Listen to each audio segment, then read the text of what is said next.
దేవుని యొక్క మహా ఉన్నతమైనటువంటి కృపను బట్టి నూతన యెరూషలేము యొక్క పునాదులకి అమర్చబడిన, అలంకరింపబడిన, అన్నిటికీ మించి పొదగబడినటువంటి ఆ 12 రత్నాలు, 12 రాళ్ళు గురించినటువంటి పరిశీలనలో నుండి ఒక 3 రాళ్ళు మనం అందరం కూడా పూర్తి చేయడానికి దేవుడు కృప అందించాడు.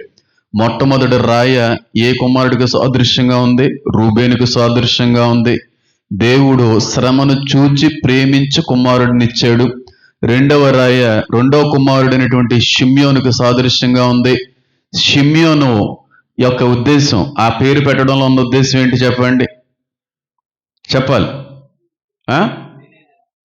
విన్నటువంటి దేవుడు, మాట్లాడడానికి ఇష్టపడిన దేవుడు అని నేర్చుకున్నాం. మూడవదిగా గడిచినటువంటి దినాల్లో లేవి అనగా హత్తుకునే దేవుడు అనేటువంటి విషయాన్ని కూడా మనం నేర్చుకునే ప్రయత్నం చేసాం. శ్రమలోకంలో, పాపలోకంలో పడి ఉన్నటువంటి మనల యొక్క శ్రమను గమనించి కుమారుడిని ఇవ్వడం జరిగింది. రెండవదిగా కుమారుడు ద్వారాగా మానవులతో మాట్లాడడానికి ఆయన ఇష్టపడ్డాడు. మూడవదిగా మాట్లాడడం కాదు కానీ డైరెక్ట్గా నేను వాళ్ళతో కలిసిపోతాను, వాళ్ళతో ఉండిపోతాను, వాళ్ళని నేను హత్తుకొని ఉంటాను అనేటువంటి ఉద్దేశంతో ఆయన పరిశుద్ధాత్మను పంపించడం అనేటువంటిది కూడా మూడవదిగా జరిగింది అనేటువంటి విషయాన్ని కూడా మీ అందరితో కూడా నేను పంచుకునే ప్రయత్నం చేశాను. అయితే ఇంచుమించుగా ఫిబ్రవరి మాసం అంతా కూడా ఈ రాళ్ళ గురించిన ప్రస్తావన ఉండబోతుంది. మార్చి మొదటి వారం వరకు కూడా సుమారుగా ఉండే అవకాశం అయితే ఉంది. అయితే ఈరోజు మనం ధ్యానించవలసినటువంటి రాయి 4వ రాయి. ఈ 4వ రాయి గురించి బైబిల్ ఏమి నేర్పించాలనుకుంటుంది? 4వ రాయి ఏ కుమారుడికి సాదృశ్యంగా ఉంది? ఈ రాయి నుండి మనం నేర్చుకోవడానికి ఏమైనా ఆధ్యాత్మిక ఆత్మీయ పాఠాలు ఏమైనా ఉన్నాయా అనేటువంటి కొన్ని విషయాలు ఈ రోజున మనం అందరం కూడా పరిశీలించుకోవడానికి ప్రయత్నం చేద్దాం. ఒకసారి 21వ ప్రకటన గ్రంథము 19వ వచనం ఆఖరి భాగాన్ని కానీ చదివినట్టయితే అక్కడ ఒకసారి రాళ్ళు యొక్క ప్రస్తావన కనబడుతుంది. మరొకసారి చదివి ముందుకు వెళ్దాం. చూడండి. ఆ పట్టణపు ప్రాకారపు పునాదులు అమూల్యమైన నానావిధ రత్నములతో అలంకరింపబడి ఉండెను. మొదటి పునాది సూర్యకాంతపు రాయి, రెండవది నీలము, మూడవది యమునా రాయి, 4వది పచ్చ, 5వది వైడూర్యము, 6వది కెంపు, 7వది స్వర్ణరత్నము, 8వది గోమేదకము, 9వది పుష్యరాగము, 10వది సువర్ణల సునీయము, 11వది పద్మరాగము, 12వది సుగంధము అనేటువంటి మాట ఆ చోట కనబడతా ఉంది. ఒకసారి మళ్ళీ నిర్గమాకాండంలోకి వెళ్ళి అక్కడ 3వ రాయి యొక్క ప్రస్తావన దేనితో రాయబడింది, దేని గురించి రాయబడింది అనేది కూడా చూద్దాం. చూడండి. నిర్గమాకాండం 28వ అధ్యాయము 17వ వచనం. దానిలో 4 పంక్తుల రత్నములుండునట్లు రత్నముల జవలను చేయవలను. మొదటిది మాణిక్యము, రెండవది గోమేదకము, మూడవది మరకతము, 4వది రాగము అనేటువంటి మాట కనబడుతుంది. పద్మరాగ, నీలవేరు, సూర్యకాంతం మరొకటి, అది వేరే. కాబట్టి 4వ రాయి ఏంటంటే పద్మరాగము. పద్మరాగము అనేటువంటి రాయి ఉంటుందని ఎంతమంది తెలుసు? చెప్పాలి. పద్మరాగం అనే రాయి. పద్మరాగం అనేటువంటి ఈ వర్డ్లో, ఈ పదంలో 2 పదాల యొక్క సముదాయం అది. పద్మ ప్లస్ రాగము ఈజ్ ఈక్వల్ టు పద్మరాగం. పద్మ అనగా లోటస్, తెలుగులో ఏమంటారు లోటస్ని? కలవపు. రాగం అనగా రంగు అని అర్థం. కాబట్టి ఈ బైబిల్, తెలుగు బైబిల్ అంతా కూడా అనువదించింది బ్రాహ్మణ వాదులు గనుక, బ్రాహ్మణ మతస్థులు గనుక వారి యొక్క భావజాలంలో పలికేటువంటి ఆ పదాలన్నీ కూడా ఉపయోగించుకుంటూ వచ్చేసారు అంతే. అంతకుమించి ఎక్కువ ఆలోచించేది ఏమి కూడా లేదు. అయితే మీరు వాక్యంలో కన్నా చూస్తే కొన్నిసార్లు ఇబ్బంది పడేటువంటి పదాలు కనబడతా ఉంటాయి. అంత మాత్రాన దేవుడు అలా రాయించడని కాదు, అలాగా అనువదించినటువంటి వ్యక్తుల యొక్క భావజాలంలో ఉన్నటువంటి పదాలు అలా రాసుకొని వచ్చారు అంతే. ఇలా కానీ మనం ఆలోచన చేస్తే ఇంద్రధనస్సు అని ఉంటుంది. ఇంద్రధనస్సు దేవుని యొక్క సింహాసనం చుట్టూ కూడా ఆవరించి ఉండెను, కనబడుతున్నట్టుగా కూడా కనబడుతుంది. అక్కడ రాయబడుతుంది ఇంద్రధనస్సు అనేది.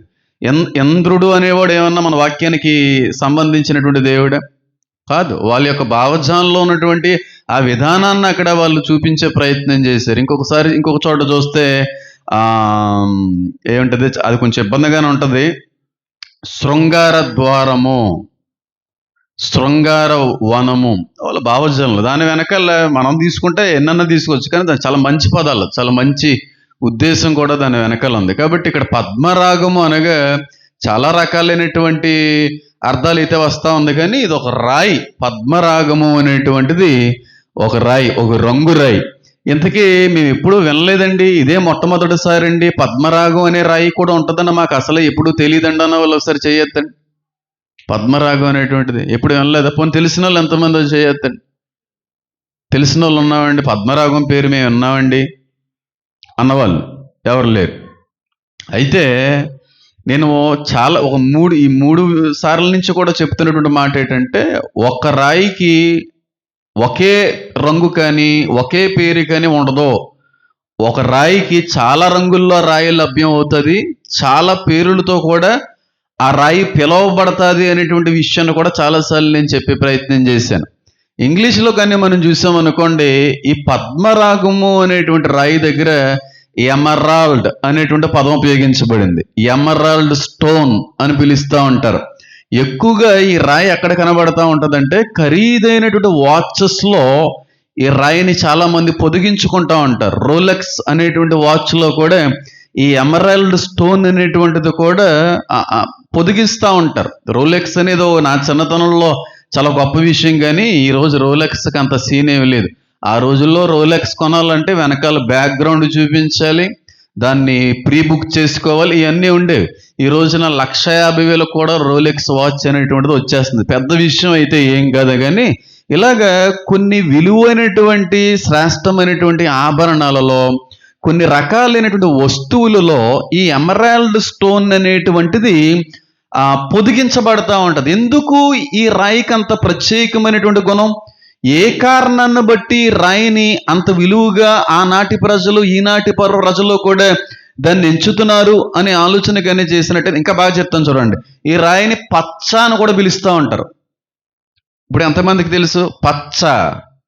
పచ్చ తెలుసు కదా. ఈ రాయి తెలియని వాళ్ళు అంటే ఏం లేదు. అయితే మరి ప్రకటన గ్రంథంలో ఆ నూతన యెరూషలేము యొక్క పునాదుల్లో చూసాం అనుకోండి, 4వది పచ్చ ఉంటుంది. మళ్ళీ పద్మరాగం అనేటువంటిది మళ్ళీ 11వ స్థానంలో కనబడుతూ ఉంటుంది. కాబట్టి ఇక్కడ కన్ఫ్యూజ్ అవుతూ ఉంటాం.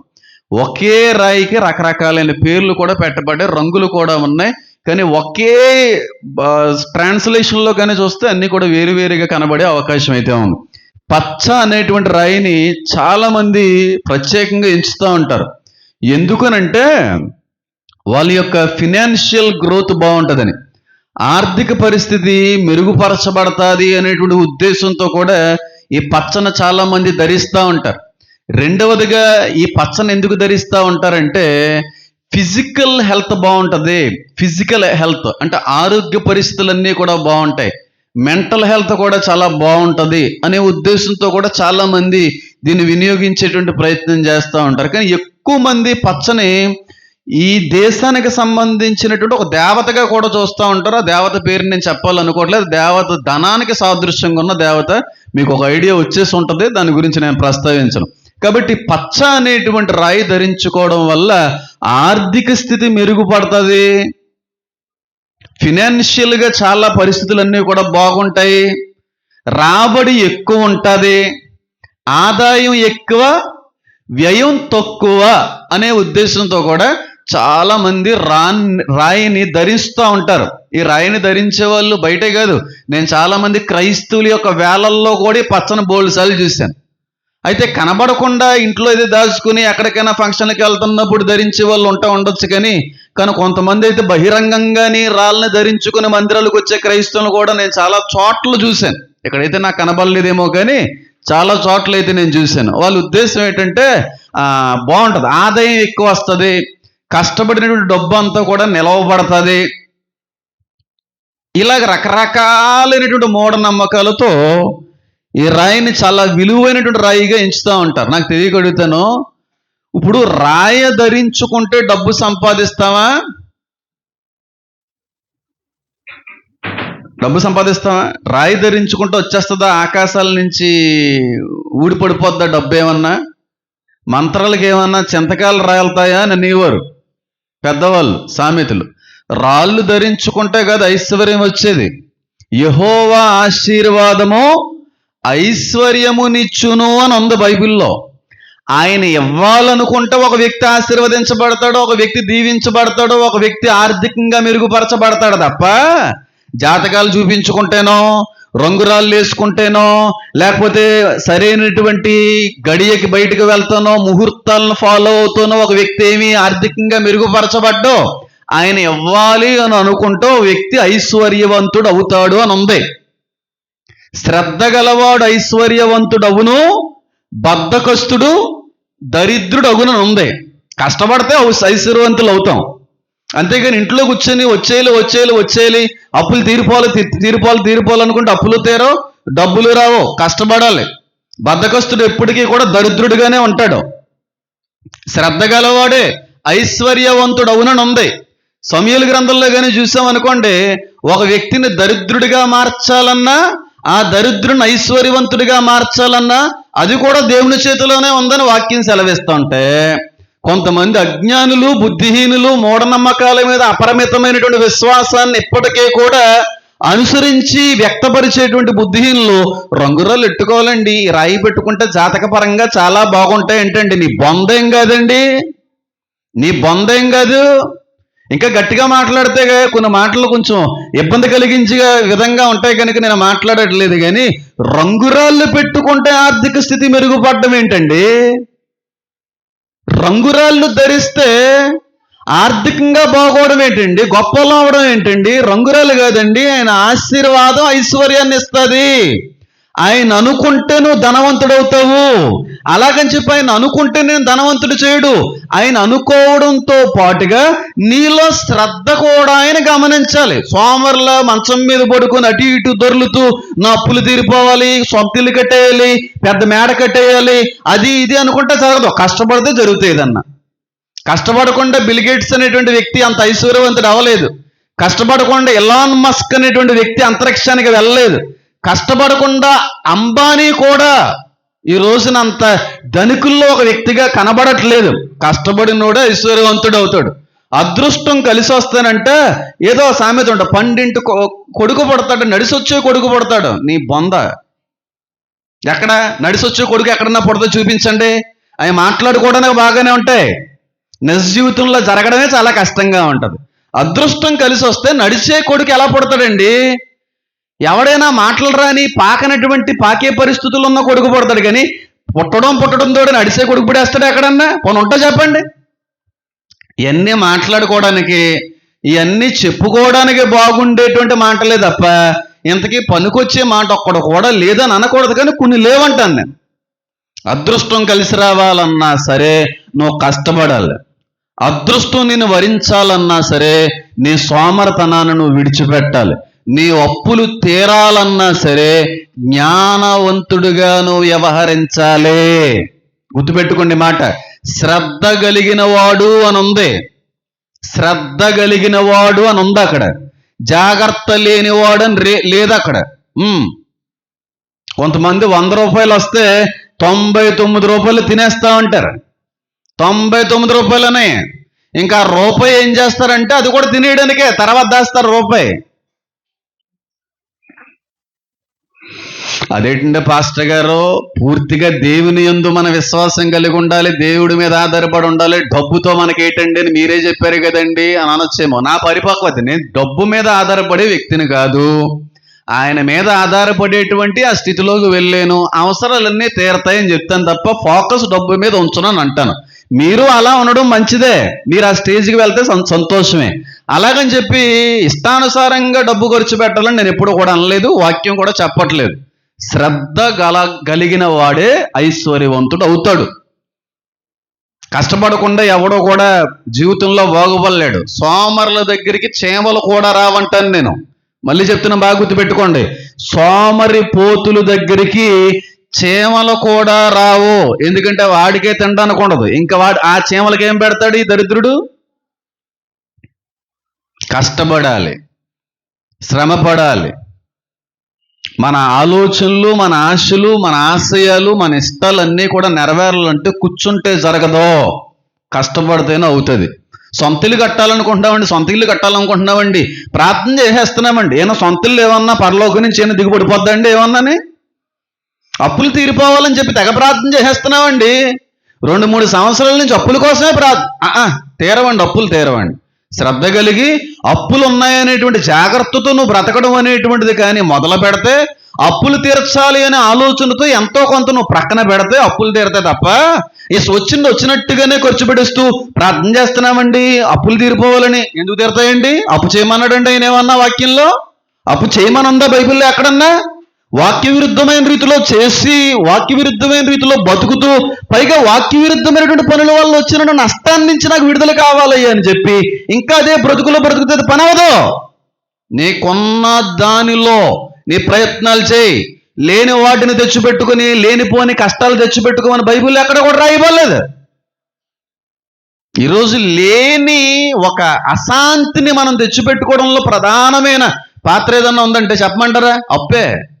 దేవుడు మిమ్మల్ని స్వతంత్రులుగా చేశాను అనేమో వాక్యంలో రాయబడితే, పెద్ద తలనొప్పి, పెద్ద అప్పు, ఇయ్యమైనటువంటి ఆ బంధకాన్ని కోరుకోరు తెచ్చుకుంటున్నటువంటి పరిస్థితులు కనబడట్లేదు. నిజంగా దానివల్ల ప్రయోజనం ఉందండి, ఇంకా తప్పనిసరి పరిస్థితుల్లో చేయవలసి వచ్చిందని డబ్బులు లేవు కనుక అంటే దానికి ఒక అర్థం ఉంది. జ్ఞానం లేని పనులు, ఆలోచన లేని పనులు, ఏ విధమైనటువంటి వివేకం కూడా లేకుండా చేసిన పనులు బట్టి అప్పులైపోయి ఈ రోజున తలబట్టుకుని ప్రభువా నా అప్పుల పరిస్థితి ఏంటయ్యా అంటే, ఎవరైనా శ్రద్ధ లేదయ్యా నీకు? వాక్యంలో నేను అప్పు చేయమని ఎక్కడ చెప్పలేదే. జనుల ఎదుట నేను సిద్ధపరిచిన మేలు ఎంతో గొప్పదని వాక్యం సెలవిస్తుంది కదా. నువ్వు మనుషుల మీద ఆధారపడ్డా, నా మీద ఆధారపడలేదని అంటాడేమో దేవుడు. ఎంతమందికి అర్థమవుతుంది నేను చెప్పేది? కాబట్టి రంగురాళ్ళ వల్ల జాతకాలు మారవమ్మా, రంగురాళ్ళ వల్ల బ్రతుకులు మారవమ్మా, రంగురాళ్ళ వల్ల డబ్బు సంపాదించలేవమ్మా. కష్టపడితేనే ఏదన్నా నోటు వరకు వస్తుందమ్మా. కష్టపడకుండా పక్షి గూటులో ఉన్నా సరే మేత గూటు వరకు రాదమ్మా. ఆ పక్షి కూడా గూడుని విడిచి ఎగరాలమ్మా. కష్టపడితేనే కానీ 2 గింజలు దాని నోటులో పడవమ్మా. బాగా గుర్తుపెట్టుకోండి. అంతేగాని కూర్చుంటే పనులు జరగవు, కూర్చుంటే ఎప్పటికీ పనులు జరగవు. సోమరులకు దేవుడు ఎప్పుడూ కూడా వ్యతిరేకే. శ్రద్ధ లేనివాడు అంటే దేవుడు ఎప్పుడూ కూడా వ్యతిరేకే. కష్టపడాలి, ప్రయత్నం చేయాలి. మన వంతు మనం ప్రయత్నం చేయకుండా ఏది కూడా జరగదు. అదృష్టం వరించాలి అంటే, అదృష్టం దగ్గర దేవుని కృప నువ్వు పొందాలి అన్నా నువ్వు జాగ్రత్తగా కష్టపడే వ్యక్తిగా ఉండాలి. కూర్చుంటే ఏ పని జరగదు. నేను మళ్ళీ చెప్తున్నాను ఈ మాట, అది ఇక రాయబడింది. కాబట్టి పచ్చరాయి వేసుకుంటే డబ్బు ఎక్కువ నిలబడుతుందండి, అప్పులు తీరతాయండి, ఆర్థికంగా మేము బాగుంటామండి, ఇలా చెప్పేవాళ్ళు ఉండొచ్చు. మరి నిజంగా అంత బాగుంటే వాళ్ళే పెట్టుకుని మొత్తం అంబానీలా మారిపోవచ్చు కదా రంగురళ్ళు అమ్మేవాళ్ళు. నిజంగా రాయి పెట్టుకుంటే కోటీశ్వర్లు అయిపోతారంటే ఆ రాళ్ళు ఎందుకు అమ్ముకుంటావురా నువ్వు? నువ్వే అంబానీ గారి కంటే, బిల్ గేట్స్ కంటే, ఇలాన్ మస్క్ కంటే, వారన్ బఫెట్ కంటే వీళ్ళకంటే పెద్ద పెద్ద ధనికుల్లా మారిపోతావు కదా. రంగురళ్ళు ఎందుకు అమ్ముకోవాల్సి వస్తుంది? ఆలోచన చేస్తున్నారా మీరు ఎప్పుడన్నా? ఒక వ్యక్తి జాతకాలు రాస్తూ ఉంటాడు, నువ్వు తప్ప, వాళ్ళ విశ్వాసం వాళ్ళదే. నిజంగా జాతకాలు మార్చగలిగేటువంటి శక్తి వ్యక్తి దగ్గర ఉంటే ఆ వ్యక్తి జాతకాలు చెప్పుకోవాల్సిన పనే ఉంది. అంతమంది బ్రతుకులు మార్చగలిగేవాడు వాడు ఆ వ్యక్తి బ్రతుకును మార్చుకోలేడా? ఒకసారి జనరల్ బేసిక్ సెన్స్ అండి ఇది. ఆలకీలకి చేతులు చూసుకుని ఆలకీలకి చెప్పుకుని బతకి 4 మెతుకులు రావాల్సిన పనే ఉంది. ఆడు మార్చుకోలేడా ఆయన జాతకాన్ని? కాలగతులు నా వశం అనేమో వాక్యంలో రాయబడింది. ఫ్యూచర్ అంతా కూడా నా చేతిలో ఉందిరా అనేమో దేవుడు చెప్తా ఉంటే, ఎప్పటికంటే బయట వాళ్ళు చేశారంటే దానికి ఒక అర్థం ఉంది. ఎందుకంటే వాళ్ళకి సత్యం తెలియదు గనక, వాక్యం తెలియదు గనక.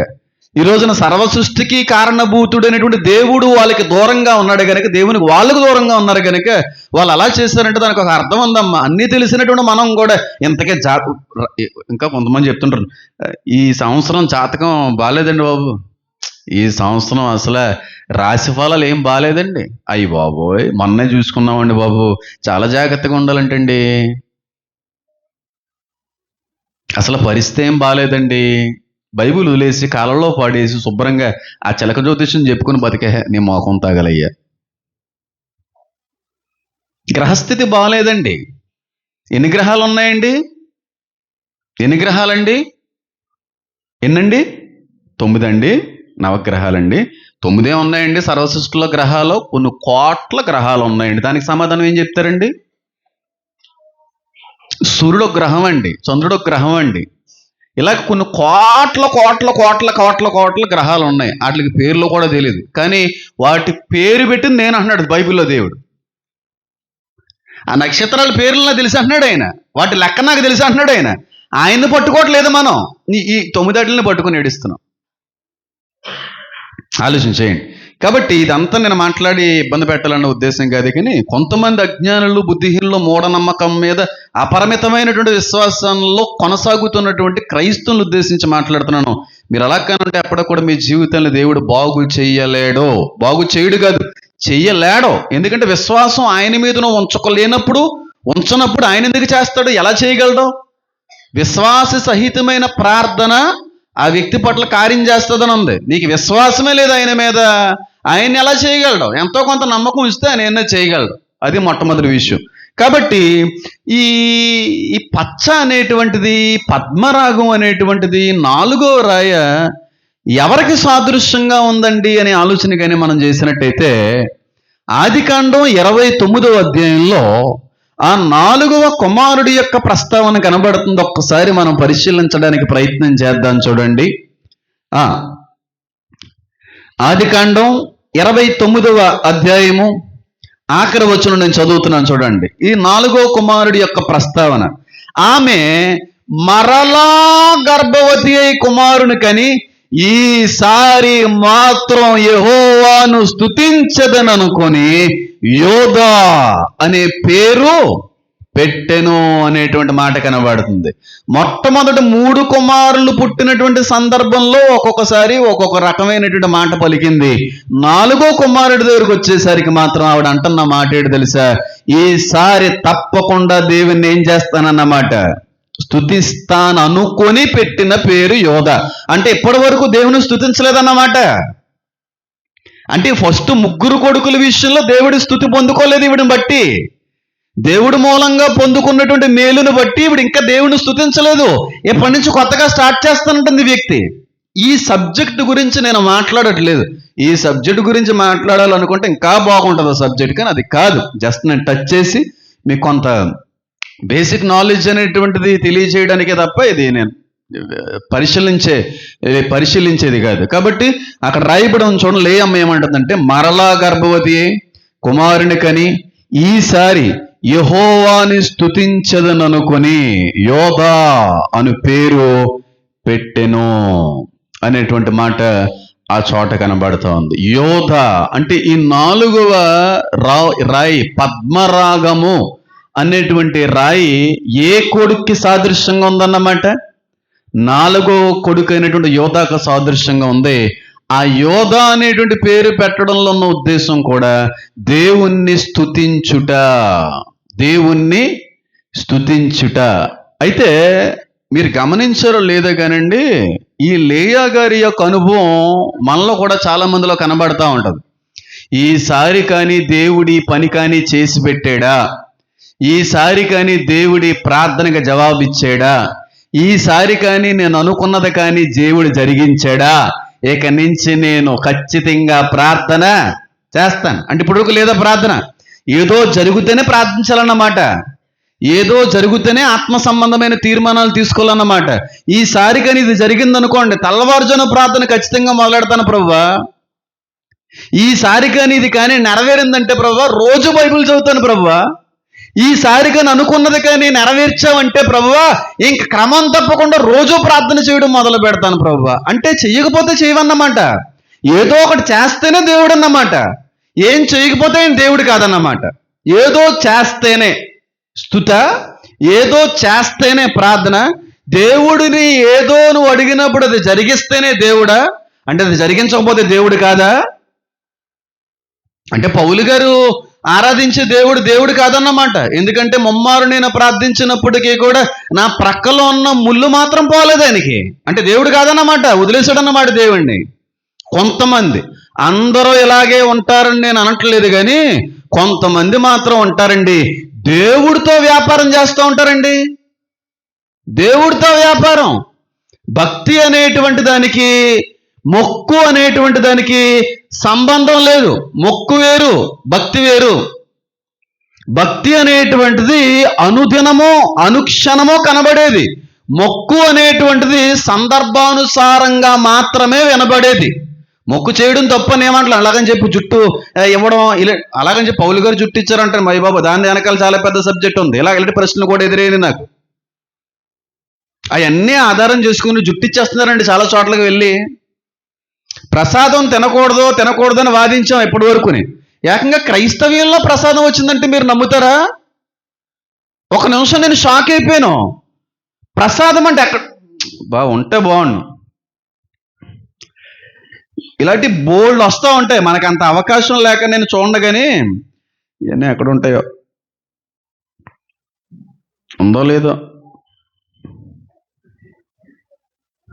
మళ్ళీ ఆ మాట కానీ అన్నాను అనుకోండి, కొంతమంది మళ్ళీ ఫీల్ అవుతారు. మా అమ్మగారిని అంటావా, మా దేవతను అంటావా అంటారు. మీకు అర్థమైపోయింది అనుకుంటున్నానండి. అర్థమైపోయిందండి. అక్కడి నుంచి ప్రసాదం తీసుకొచ్చారండి. ఇదిగో ఆ దేవాలయం నుంచి ప్రసాదం తీసుకొచ్చానని చెప్పి ఆ ప్రసాదం పొట్లం మీద కూడా ఏ పేరు ఉందో తెలుసా? అది క్రైస్తవ్యంలో కూడా ప్రసాదం వచ్చేసింది. క్రైస్తవ్యంలో కూడా మాలలు వచ్చేసినాయి. క్రైస్తవ్యంలో కూడా జుట్టు మొక్కులు అనేవి వచ్చేసినాయి. ఇంకా అన్నీ వచ్చేసినాయి. అందుకని తిడుతున్నారు, మరే మా అన్నీ మీరు కాపీ కొడుతూ పైగా మా పద్ధతులను మీరు విమర్శించడానికి ఏ పాటోలరా మీరు? కాపీ కొట్టి అన్నీ మాయిరా, పైగా మమ్మల్ని విమర్శిస్తున్నారా అంటున్నారు హైందువులు. తప్పేముంది అందులో? లేని వాటిని అన్నింటినీ కూడా, మనకు సంబంధించిన వాటి అన్నింటినీ కూడా తెచ్చుకుని పెట్టుకుని పైగా వాళ్ళకి పేర్లు పెడుతున్నాం మనం.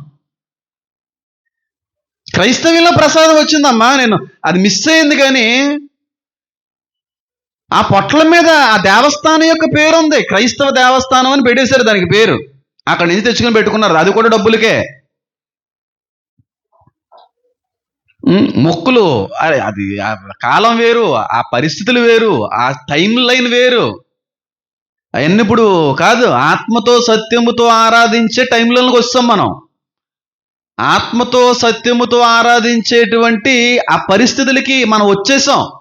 అప్పుడు అదంతా కూడా దేవుడు కొన్ని నియమాలు, కొన్ని పద్ధతులు, ఎందుకంటే మెచ్యూరిటీలోకి నడిపించడానికి, క్రమాన్ని నేర్పించడానికి ఉపయోగించడంతే, ఆచరించమని కాదు. కొంతమంది, అందరూ ఇలాగే ఉంటారని నేను అనట్లేదు, కానీ ఇది జరిగించు ప్రవ్వా, ఇది కానీ జరిగించి అంటే ప్రవ్వా ఇక నుంచి నేను వారానికి 2 సార్లు ఉపవాసం ఉంటాను అయినా. తండ్రి ఈ ప్రార్థనకు జవాబు వచ్చిందంటే ప్రవ్వా తెల్లవారుజాము నుంచి ఖచ్చితంగా ప్రార్థన మొదలు పెడతాను ప్రవ్వా. ప్రవ్వా అనుకున్నది కానీ ఈసారి కానీ సాధించానంటే, ఉద్యోగం వచ్చిందంటే ప్రవ్వా రోజు బైబిల్ చదువుతాను ప్రవ్వా. అంటే రాకపోతే చేయవన్నమాట. అంటే ఉద్యోగం రాకపోతే ప్రార్థన చేయవు రోజు, ఉద్యోగం రాకపోతే రోజు బైబిల్ చదువు. ఉద్యోగం వస్తేనన్నమాట. ఆయన ఇస్తేనే మంచోడు, ఇవ్వకపోతే మంచోడు కాదు. ఇలా తగలడ్డారు. కాబట్టి వాక్యం సెలవిస్తా ఉంది, స్తుతించుట నేను మొదలు పెడతాను అనే ఉద్దేశంతో యోధా అనేటువంటి పేరు అక్కడ పెట్టబడింది. మొట్టమొదటి రాయి ప్రేమించిన తండ్రి మన కుమారుని అనుగ్రహించాడు. రెండవ రాయి అనుగ్రహించినటువంటి తండ్రి మనుషులతో మాట్లాడటకు కుమారుని మాట్లాడుట ప్రారంభించాడు. మాట్లాడుతున్నటువంటి దేవుడు మాట్లాడడం కాదు, కానీ మీలో నేను వచ్చి నివసిస్తానని చెప్పి పరిశుద్ధాత్మ పంపించాడు. 3వ రాయి.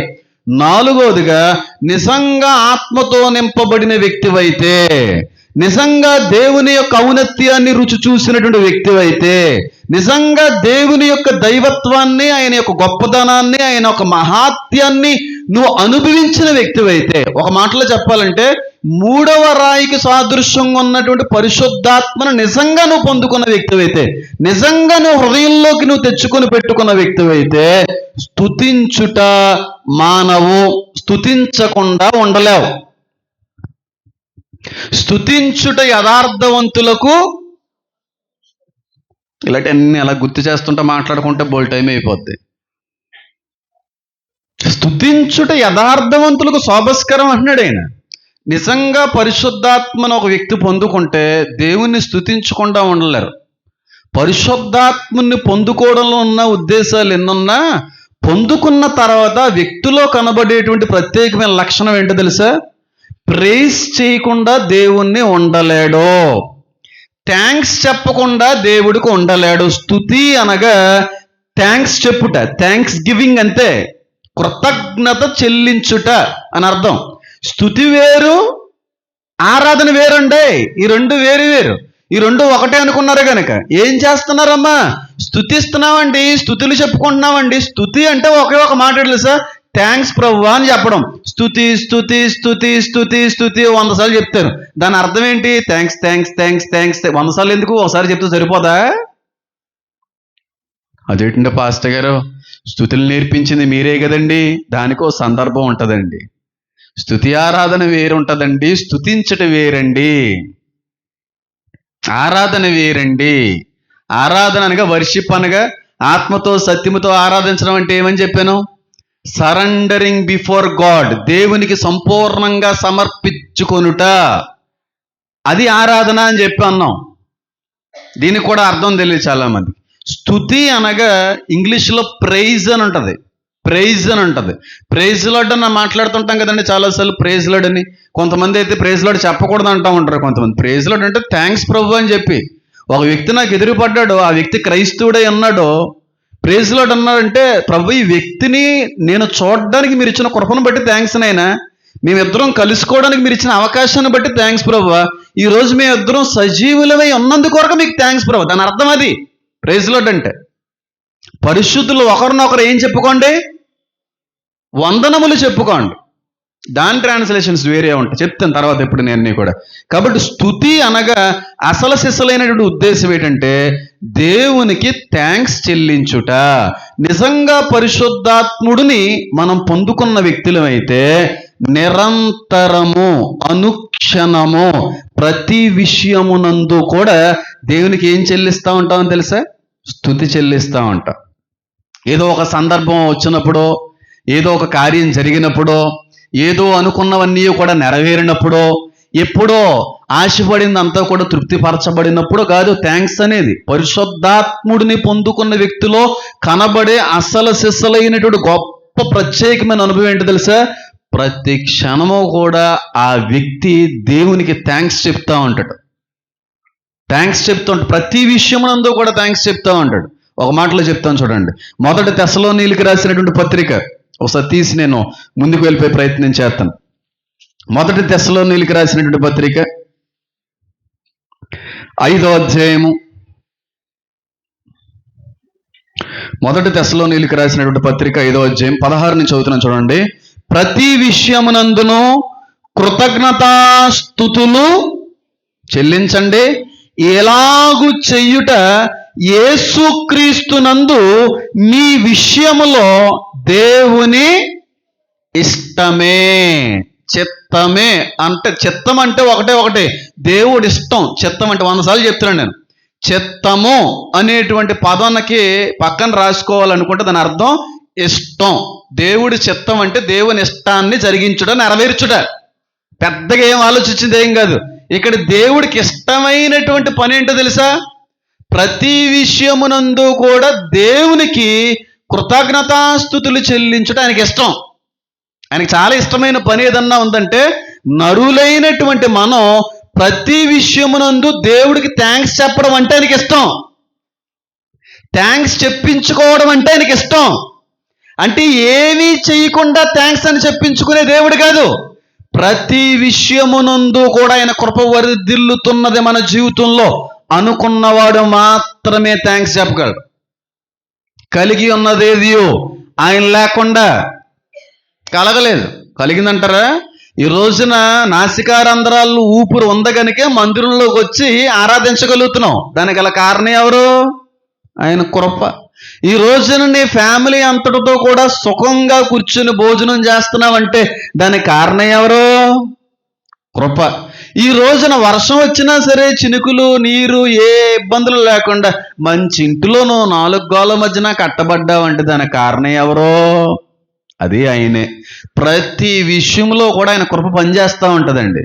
నిజంగా దేవునితో అనుసంధానమైపోయి దేవునితో లీనమైపోయి దేవుని యొక్క ఔన్నత్యాన్ని నిజంగా రుచి చూసినటువంటి ప్రతి వ్యక్తి కూడా జరిగింది చిన్న విషయమైనా, పొందుకున్నది చిన్న విషయమైనా కళ్ళంటి నీళ్లు పెట్టుకుని దేవుణ్ణి థాంక్స్ చెప్తా ఉంటాడు. చిన్న విషయమైనా సరే. ఇది నిజమైన అనుభవం. నేను నిజం చెప్తున్నాను ఇలా అని వేరేగా తీసుకోకండి. నేను బ్రష్ చేసే కొత్త బ్రష్ నేను వాడే ముందు కూడా నేను థ్యాంక్స్ చెప్తాను. ప్రభువా, ఈ బ్రష్ కోసం ఆశపడే వాళ్ళు చాలామంది ఉన్నారు. నేను దీన్ని సైతం కొనలేని పరిస్థితుల్లో చాలామంది ఉండుంటారో ఇచ్చిన ఈ బ్రష్ను బట్టి నీకు వందనాలనైనా. బ్రష్ అండి, టూత్ బ్రష్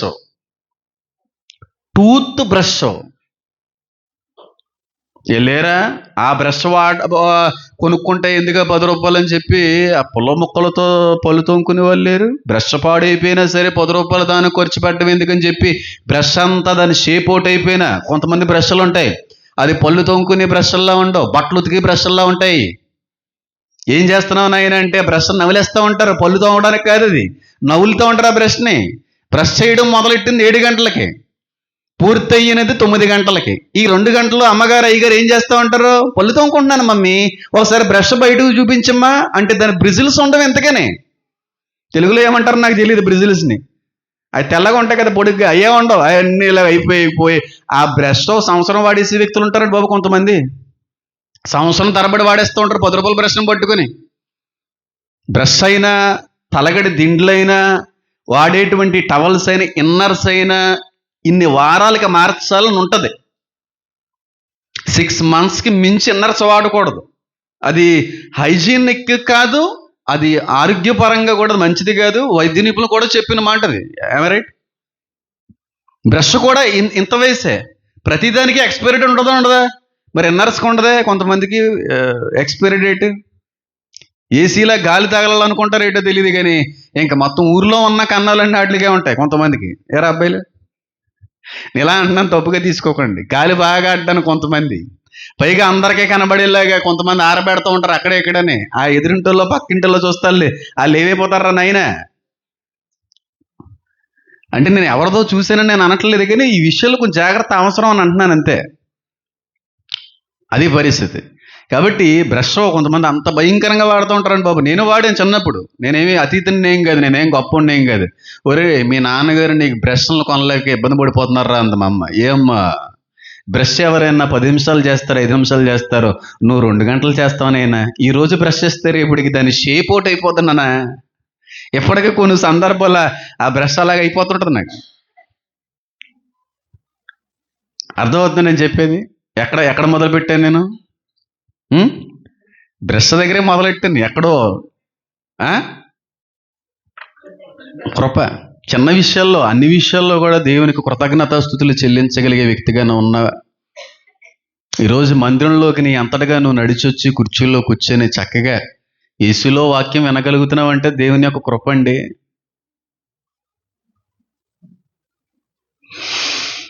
ఈరోజు అన్నీ ఉన్నా సరే దేవుడికి ఏం చెప్పలేకపోతున్నాం? థ్యాంక్స్ చెప్పలేకపోతున్నాం. కొంతమందిని చూస్తుంటే చాలా బాధ అనిపిస్తుంది. ఏంటి వీళ్ళ విశ్వాసం ఏంటి, వీళ్ళ పరిపక్వత ఏంటి, వీళ్ళ ఎదుగుదల ఏంటి, వీళ్ళేంటి ఇంతకే అంతకు కూడా ఎదగని పరిస్థితుల్లో ఉండిపోతున్నారని చెప్పి బాధపడడమే తప్ప చేసేదేమి లేకపోతుంది. కొన్ని సందర్భాల్లో నడునొప్పి తగ్గట్లేదండి, బీపీ తగ్గట్లేదండి, షుగర్ అస్సలు కూడా తగ్గుముఖం పట్టట్లేదండి. ఎంత ప్రార్థన చేసినా దేవుడు మాత్రం ఈ విషయంలో ఏమీ చేయట్లేదండి అనేవాళ్ళు ఎవరైనా ఉంటే ఒకసారి గవర్నమెంట్ హాస్పిటల్కి వెళ్ళి ఒకసారి వెనక్కి వచ్చేస్తే జీవితం అంటే ఏంటో నీకు బాగా అర్థమైపోద్ది. నువ్వు ఎంత గొప్పోడువో నీకు తెలియాలంటే ఒకసారి గవర్నమెంట్ హాస్పిటల్కి వెళ్ళి ఒక రోజంతా సాయంత్రం వరకు ఉండి ఇంటికి వచ్చేస్తే నువ్వు అందరికంటే ఎంత ఐశ్వర్యవంతుడువో, ఎంత గొప్పవాడువో, ఎంత ధన్యుడివో నీకు బాగా చూపించేది ఏంటో తెలుసా? గవర్నమెంట్ హాస్పిటల్ సరిపోద్ది. బీపీకి గోల పెట్టేస్తున్నావా, షుగర్ తగ్గట్లేదు అని చెప్పి దేవుడితో మళ్ళీ నీకు గొడవలా, మందులు వాడుతున్నా. ఏం దేవుడు అండి, ఎంత ప్రార్థన చేసినా ఏం తగ్గట్లేదండి. ఒకసారి గవర్నమెంట్ హాస్పిటల్కి వెళ్ళరా. నువ్వు ఎంత దేవునికి స్తుతించబద్ధుడివే ఉన్నావో, స్తుతించవలసిన వాడివే ఉన్నావో నీకు అర్థమయ్యే విధంగా దేవుడు చూపిస్తాడు. నేను చాలా సందర్భాల్లో గవర్నమెంట్ హాస్పిటల్కి వెళ్ళి వచ్చిన అనుభవాలు నా జీవితంలో చాలా ఉన్నాయి. చాలాసార్లు వెళ్ళాను, ఒకసారి రెండుసార్లు కాదు. ఎంత భయంకరంగా ఉంటుందో తెలుసా? ఆ హాస్పిటల్ మెయిన్ గేట్ ఎంటర్ అవ్వడంతోనే వినబడుతుంటాయి కేకలు. అయ్య బాబు అయ్య బాబు అయ్య బాబు అని ఏడ్చేవాళ్ళు ఒకరు, ఇలా లోపలికి వెళ్ళేవాళ్ళు. అట్నుంచి వచ్చేవాళ్ళు ఏమో పోయాడండి ఏడ్చేవాళ్ళు. ఏడుపు తప్ప అక్కడ ఏమి ఉండదండి. ఏడుపు తప్ప ఏముండదు. రకరకాలైన రోగాలతో వచ్చిన వాళ్ళు, యాక్సిడెంట్ వచ్చిన వాళ్ళు, కాళ్ళు చేతులు పోయిన వాళ్ళు, కళ్ళులు పోయిన వాళ్ళు, హత్య చేయబడిన వాళ్ళు. ఒకవైపున రోగంతో బాధపడే వ్యక్తి అలా వెళ్తా ఉంటాడు, అలాగే ఒక శవం బయటకు వచ్చేస్తూ ఉంటుంది. ఈ బెడ్ మీద కనబడినటువంటి వ్యక్తి తర్వాత రోజు కనబడ్డా బెడ్ మీద ఆ బాడీ లెగిసిపోతే ఇంకో వ్యక్తి వస్తాడు. ఇలా బోల్డు మందిని చూసాం. ఒకసారి సంఘానికి సంబంధించిన ఒక యవనస్తురాలి విషయంలో హాస్పిటల్కి వెళ్ళాం. ఆ యవనస్తురాలు అక్కడ అడ్మిట్ చేయవలసి వచ్చింది. అక్కడ ఉన్నప్పుడు ఈ అమ్మాయి పక్కనే ఒక వ్యక్తి కనబడినంత సేపు లేడు. ఆ వ్యక్తిని మాయం చేస్తారే అంటే చచ్చిపోయాడండి. ఇంకో వ్యక్తి వచ్చి పడిపోయాడు అంతా బెడ్ మీద. ఓ ప్రక్కన కుట్లేసేస్తా ఉంటారు, ఓ పక్కన రస్సి కారిపోతూ ఉంటుంది, ఒక ప్రక్కనేమో డెలివరీస్ జరుగుతూ ఉంటాయి, ఒక ప్రక్కన పిల్లలు పుట్టడం, ఏడుపు ఏడుపు ఏడుపు, కంపు కంపు కంపు. అదంతా అనుభవిస్తే నీ జీవితం ఎంత గొప్పదో నీకు అర్థమవుతుంది. అవి ఎప్పుడు అనిపించలేదు కదా. అందుకు మన జీవితంలో చిన్న చిన్న శ్రమలకు కూడా దేవుడికి ఏం పెడుతున్నాం? పేర్లు పెడుతున్నాం. ఒకసారి గవర్నమెంట్ హాస్పిటల్కి వెళ్ళి వచ్చేస్తే బాగా రుచి చూసేస్తావు నీ జీవితం ఎంత గొప్పదనేది. ఒక వార్డు ఉంటుంది, గర్భిణీ స్త్రీలకు సంబంధించిన వార్డు అండి.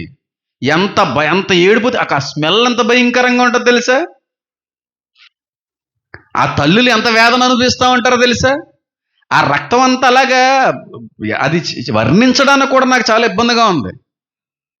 పెద్ద పెద్ద సెగ్గెడ్లు, కురుపులు, రస్సి కారిపోతూ, ఏగలు వాలేస్తుంటే వాటి ఏమంటారు దాన్ని విసురుకుంటూ, ఆ తీసుకొచ్చిన కుటుంబీకులందరూ కూడా ఆ వ్యక్తి మీద విసుక్కుంటూ ఏడుస్తూ, వీడు చచ్చిపోయినా బాగుండు అని అంటూ, ఆ వ్యక్తి ఏమో నన్ను తీసేసుకుంటే కదా బాగుండు కదా ప్రభు, నన్ను ఎందుకు ఇలా ఇంకా బతికించు అని చెప్పి ఆ వ్యక్తి ఏడుస్తూ, డాక్టర్లు సైతం చిరాకుపడుతూ, మలమూత్ర విసర్జన అంతా కూడా బెడ్ మీద అయిపోతూ, సొంత ఇంటి వాళ్ళే ఆ వ్యక్తిని చేదరించుకుంటూ, డాక్టర్లు సైతం శుభ్రం చేయండి అమ్మా అని చెప్పి తిడుతూ ఆ బాధ అంతా అనిపిస్తే నీ బీపీ, నీ షుగరు ఎంత గొప్పదో నీకు అర్థమవుతుంది. ఒకసారి గవర్నమెంట్ హాస్పిటల్కి వెళ్ళి రండి, జీవితం ఏంటో బాగా చూపిస్తాడు దేవుడు నీకు. వెళ్ళలేదు కదా, ప్రైవేట్ హాస్పిటల్కే కదా మన చికిత్సకు వెళ్ళేది. అక్కడ ఎన్ని సదుపాయాలు ఉంటాయి. ఒకసారి గవర్నమెంట్ హాస్పిటల్కి వెళ్ళి సరదాగా ఒక రోజు అంతా ఉండి వచ్చేస్తే అప్పుడు నువ్వు ఎంత గొప్పోడువో, ఎంతో ధన్యుడివో, దేవుని యొక్క కృపలో ఎంతగా వర్ధిల్లుతున్న వ్యక్తివై ఉన్నావో నీకు అర్థమవుతుంది. చేస్తున్నావు ఈ రోజున ప్రతి విషయమునందు కూడా దేవునికి స్తుతి చెల్లించగలుగుతున్నావా? ప్రతి విషయంలో కూడా దేవుడికి థ్యాంక్స్ చెప్పగలుగుతున్నావా? ప్రభు ఈ రోజు నేను బ్రతుకున్నానంటే కారణం నీకయ్యా అని చెప్పి దిన ప్రారంభంలో దేవుని స్తుతించగలుగుతున్నావా? లేవడంతో నీ కుటుంబాన్ని అద్భుతమైన రీతిలో చూడగలిగే రీతిలో నువ్వు ఉంచినందుకు వరకు నీకు థ్యాంక్స్ నైనా చెప్పి అనగలుగుతున్నావా? బయటికి వెళ్ళినటువంటి బిడ్డలకు క్షేమంగా ఇంటికి వచ్చారనైనా నీ కృపనైనా అని చెప్పి మోకాళ్ళు ఒక నిమిషం వేసి ప్రార్థనలో దేవుడికి థ్యాంక్స్ చెప్పగలుగుతున్నావా?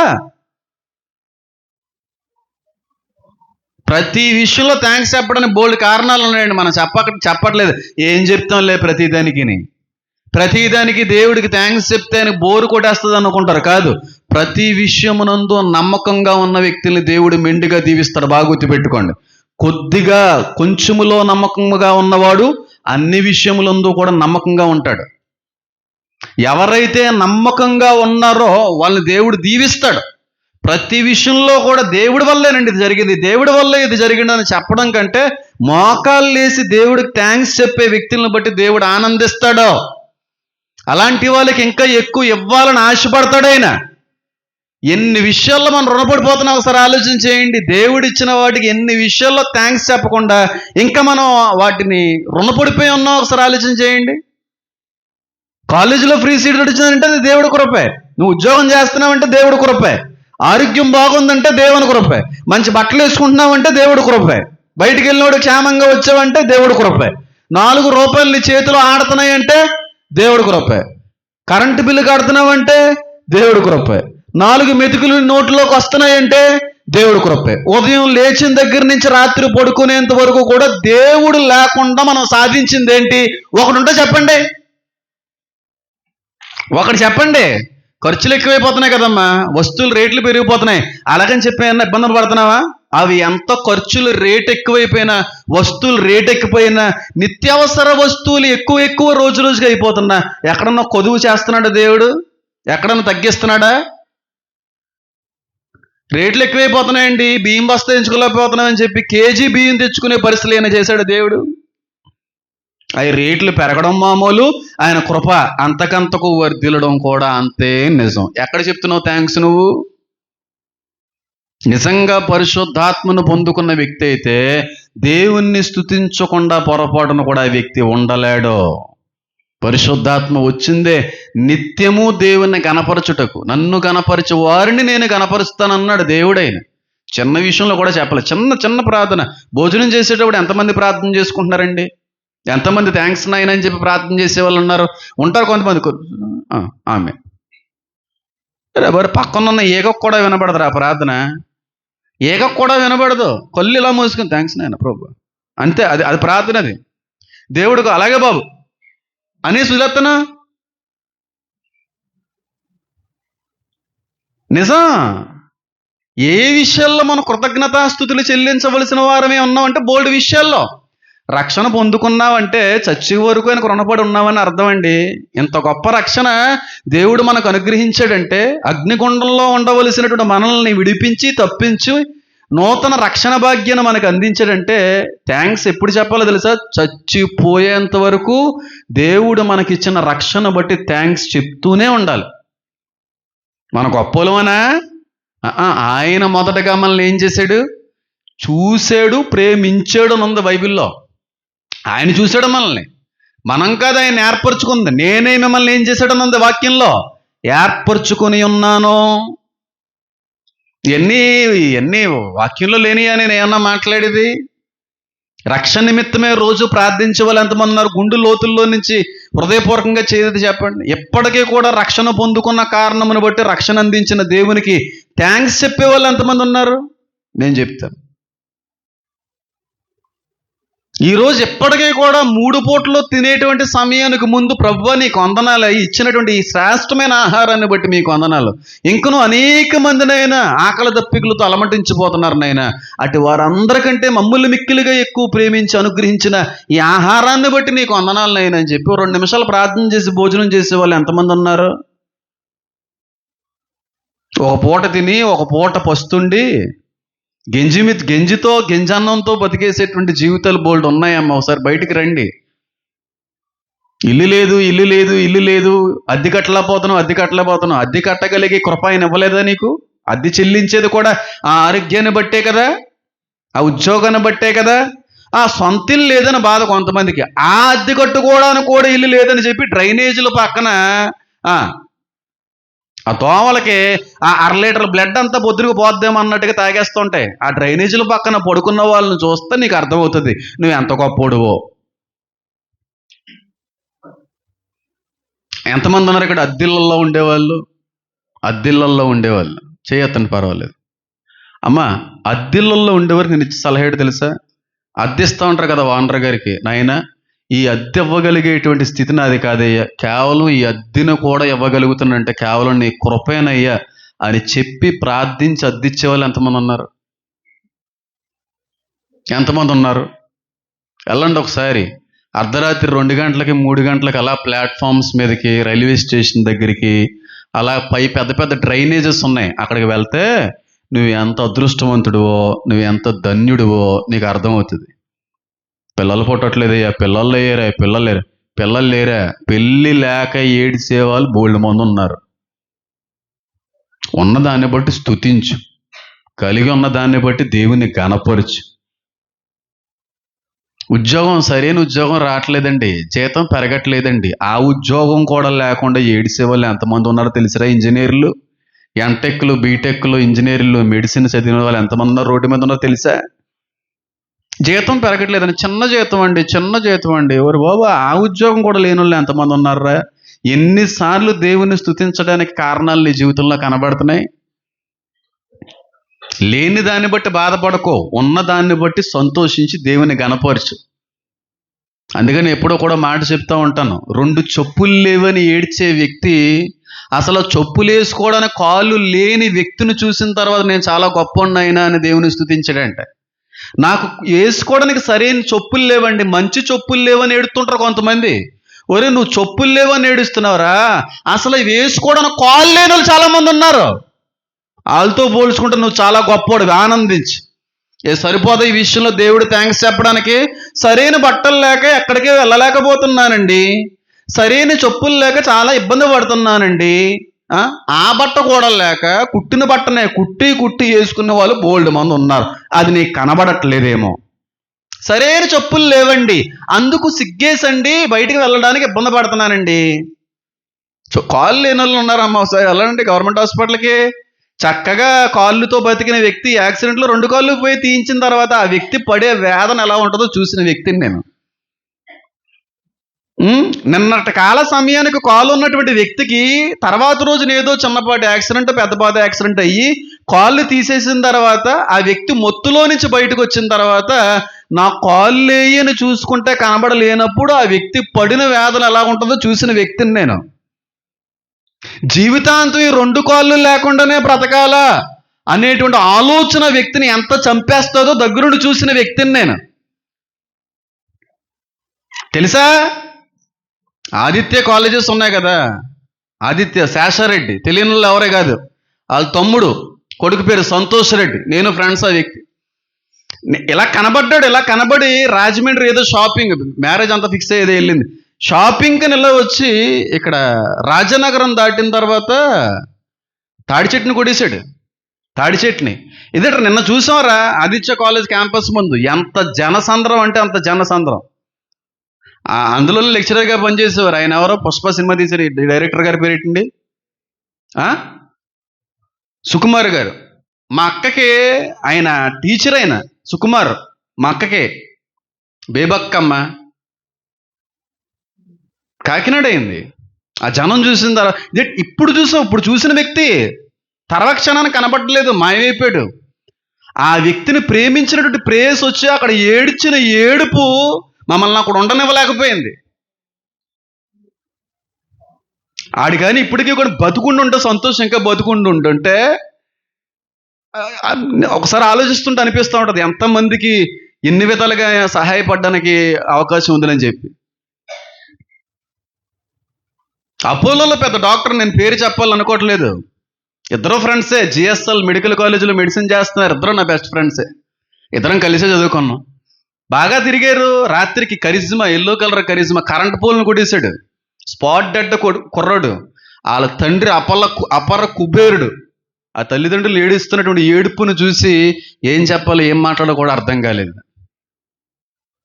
బయటికి వెళ్ళిన వాళ్ళు క్షేమంగా ఇంటికి వస్తారో లేదో కూడా తెలియని రోజులండి ఈ రోజు. నేను చెప్తున్నాను, ఎవడని ఎప్పుడు మృంగుదవా అని గర్జించు సింహం వలె వాడు తిరుగులాడుతున్నాడు. చెప్తున్నావు ఈ రోజున దేవుడికి థ్యాంక్స్. పిల్లలు స్కూల్కి వెళ్ళిన తర్వాత, పిల్లలు కాలేజీకి వెళ్ళిన తర్వాత, క్షేమంగా ఇంటికి వచ్చిన తర్వాత, ప్రభా థ్యాంక్స్ నాయనా, క్షేమంగా వచ్చారు నాయన పిల్లలు, కేవలం నీ కృపనైనా అని చిన్న థ్యాంక్స్ చెప్తే ఆయన ఎంత మురిసిపోతాడో తెలుసా అండి. చిన్న చిన్న విషయాల్లో కూడా మనం ఆయనకి థ్యాంక్స్ చెప్పలేకపోతున్నాం. నిజంగా ఆత్మను పొందుకున్న వ్యక్తి ప్రతి విషయమునందు కూడా ఆయన్ని స్తుతించకుండా థ్యాంక్స్ చెప్పకుండా ఉండలేరు. ఏదో మన కష్టాన్ని బట్టి బాగున్నాం, మన కష్టాన్ని బట్టి పాస్ అయ్యాం, మన కష్టాన్ని బట్టి ఉద్యోగం, అది పూర్తిగా ఫాల్స్. అది నీ కష్టం కాదు. నువ్వు ఈ రోజున నడిచి వెళ్ళగలిగే కృప 2 కాళ్ళకి అందించినంటే దేవుడు, ఆరోగ్యం ఉందంటే దేవుడు, అక్కడ ఓపుకుందంటే దేవుడు. మహా గొప్ప విద్యావంతులే ఉద్యోగాలు లేక పిచ్చోళ్ళు తిరుగుతున్నారండి ఆ రోడ్డు మీద. ఎంటెక్ చదువుకున్నాడు, వీళ్ళ బాబాయ్ అవుతారా నీకు అతను? ఎవరైనా చీఫ్ ఇంజనీర్గా పనిచేశారు కదా, ఇక్కడికి వచ్చేవాడు పిచ్చోడైపోయాడు కదండి. బట్టలు తిరుగుతున్నాడు రోడ్డు మీద. ఆయన తాతయ్య గారి సహవాసాన్ని పొందుకున్న వ్యక్తి, ఎంత గొప్ప ప్రార్థనాపరుడో, ఎంత గొప్ప అనుభవాలు కలిగినటువంటి వ్యక్తి. ఆ వ్యక్తి పేరు ఏంటమ్మా? డానియల్. నిన్న మొన్నటి వరకు కూడా ఇక్కడ కూర్చుని వాక్యం విని వెళ్ళేవాడు ఆ వ్యక్తి. పిచ్చోడైపోయాడు. బట్టలు లేవు, షట్టదేవి లేదు, పిచ్చోడైపోయి రోడ్డు మీద. ఆ అబ్బాయి క్వాలిఫికేషన్ ఏంటండి? చీఫ్ ఇంజనీర్ అని తెలుసు, ఆయన క్వాలిఫికేషన్ ఏంటో నాకు తెలియదు. ఇంజనీర్ అబ్బాయి రోడ్డు మీద తిరుగుతున్నాడు పిచ్చోళ్ళలాగా. బాగా జ్ఞానవంతులను మేము, కష్టపడి చదువుకున్నామండి డెప్ప పగిలిపోద్దండి. కష్టపడి కాదండి, ఆయన కృపను బట్టి మాత్రమేనండి. నీ జ్ఞానాన్ని బట్టి కాదండి, ఆయన కృప అండి. ఎందులో కూడా మన యొక్క కష్టం కానీ, మన తెలివితేటలు కానీ, మన జ్ఞానం కానీ ఏది పనిచేద్దాం, ఆయన కృప, ఆయన కృప, ఆయన కృప. ఎన్ని విషయాల్లో మనం ఆయనకి థ్యాంక్స్ చెప్పవలసిన వారే ఉన్నాం చెప్పండి. ఎన్ని విషయాల్లోనండి, ఎన్ని విషయాల్లో చెప్పండి. హాస్పిటల్కి వెళ్ళి చూపించుకున్న తర్వాత డాక్టర్ గారు ఏమీ లేదమ్మా, చిన్నపాటిదే, మందులు వేసుకుంటే తగ్గిపోద్ది. ఎంత ఆనందం అండి ఆ మాట. ప్రభు ఏమీ లేదనేటువంటి మాటను వినిపించిన దేవా నీకు వందనాలు. నిజంగా ఏదన్నా ఉండుంటే మా పరిస్థితి ఏంటి, ఎక్కడి నుంచి డబ్బులు తీసుకొని రాగలమయ్యా. ఎప్పుడైనా థ్యాంక్స్ చెప్పావా? టీ పెట్టుకొని వేడివేడిగా తాగేసి పడుకుంటావు, చక్కగా వేడివేడిగా అన్నం తినేసి పడుకుంటావు. ఇదా విశ్వాసం అంటే? ఇదా క్రైస్తవ్యం అంటే? ఇదా దేవుడు నీ నుంచి కోరుకునేది? ఎప్పుడూ కూడా కృతజ్ఞత చెల్లించే వ్యక్తిగా ఉన్నావా లేదని దేవుడు చూస్తున్నాడు. ప్రతి విషయంలో, చిన్నదా పెద్దదా, అది ఏదైనా కొన్ని చెప్పుకుంటే బాగోవు, కానీ వాటిలో కూడా ప్రభు నీకు వందనాలనైనా, బాబు నీకు వందనాలయ్యా, నీకు వందనాలనైనా. మర్చిపోతున్నాం అన్నిటిలోనండి. థ్యాంక్స్ చెప్పడం అనేది ఒక అలవాటుగా మారిపోవాలనట్లేదు, కానీ నిజంగా దేవుడి వల్లే ఈ రోజున మేము ఎలా ఉన్నాము అనేటువంటి ఒక ఆలోచన నీలో పుట్టడం అనేటువంటిది నిజమైతే ఆయన థ్యాంక్స్ చెప్పకుండా మనం ఉండలేం. లేని వాటిని బట్టి ఎప్పుడు దుఃఖపడకండి, ఉన్న వాటిని బట్టి సంతోషిస్తూ దేవుని ఏం చేయండి, స్తుతించండి. పరిశుద్ధాత్మను పొందుకున్న ప్రతి ఒక్కరూ కూడా దేవుణ్ణి స్తుతించకుండా ఉండలేరు. చిన్న ఎగ్జాంపుల్ చెప్తాను. నాన్నగారిని నేను ఎప్పుడో ఏదో అడిగాను, ఏంటనేది నేను మర్చిపోయాను. మా నాన్నగారిని నేను ఏది అడిగినా వెంటనే తెచ్చిపెట్టేటువంటి మనస్తత్వం కాదైంది. ఏడిపించిన తర్వాత ఇస్తాడు, ఇవ్వడం మాత్రం మాండాను. చిన్నప్పటి నుంచి ఉన్న ఆ అనుభవం అది. ఆయన ఫీల్ అవుతే ఫీల్ అవ్వగాక నేనేం చేయలేను. ఇవ్వడం మాత్రం కన్ఫామే, కానీ ఏడిపించిన తర్వాత ఆయనకో సరదా అనుకుంటాను. కానీ ఆ బాధ ఎలా ఉంటుందో అనిపించిన వ్యక్తిగా ఉన్నాను కనుక, నా కొడుకు ఏదన్నా అడిగాడు అనుకోండి, ఇవ్వగలనంటే ఇవ్వగలనని చెప్తాను, ఇస్తానని చెప్తాను. ఇవ్వననే మాట పొరపాటును కూడా ఎప్పుడు కానీ రాదు అసలు అన్న మాట. అది నిజంగా అర్థమైంది అయితే తప్ప. ఏడిపించి మాత్రం ఎప్పుడు నా కొడుకు ఏదేమో, ఎందుకంటే బాధ ఎలా ఉంటుందో ఏడిపించిన తర్వాత ఇస్తే ఏముంటుందండి. కానీ మా నాన్నగారు ఒకసారి ఏదో అడిగిన వెంటనే తెచ్చేసారు. థ్యాంక్స్ నాన్నగారు అన్నాను. తర్వాత రోజు నుంచి ఏది అడిగినా తెచ్చేస్తున్నారు ఆయన. అది నేను గమనించాను. నిజంగా చెప్తున్నాను చూడండి, మీరు ప్రతి విషయంలో దేవుడికి థ్యాంక్స్ చెప్పడం కానీ మీరు మొదలు పెడితే ఆయన మురిసిపోవడం తర్వాత విషయం. ఆయన ఇవ్వడం ఇంకా ఆలస్యం చేయడు, ఇవ్వడం అనేది ఆయన ఆపడం. ఇది నేను చూశాను ప్రతి విషయంలో కూడా. ఇప్పుడు ఇంట్లో ఆడవాళ్ళు చాలా కష్టపడి వంట వండుతారు. ఎంత కష్టపడి వండుతారంటే అంత కష్టం. ఆడదాని యొక్క కష్టం మగాడికి కూడా ఉండదని నేను అంటాను. ఎందుకంటే మా అమ్మగారిని చూసి నాకు తెలిసింది అది. నా జీవితం అంతా కూడా ఇంకా వంటగదేనేమోరా అనేది మా అమ్మ. ఇదేంటి ఇలా మాట్లాడుతుంది అని అనుకునేవాడిని. నేను అప్పుడప్పుడు మా అమ్మగారి గురించి ఆలోచిస్తున్నప్పుడు చిన్నప్పటి నుంచి నాకు అవగాహన వచ్చిన దగ్గర నుంచి అసలు మా అమ్మ జీవితంలో ఏం సంపాదించింది, ఏం సాధించిందని ఒకసారి రివైజ్ చేసి అందరి గురించి ఆలోచిస్తుంటాను నేను.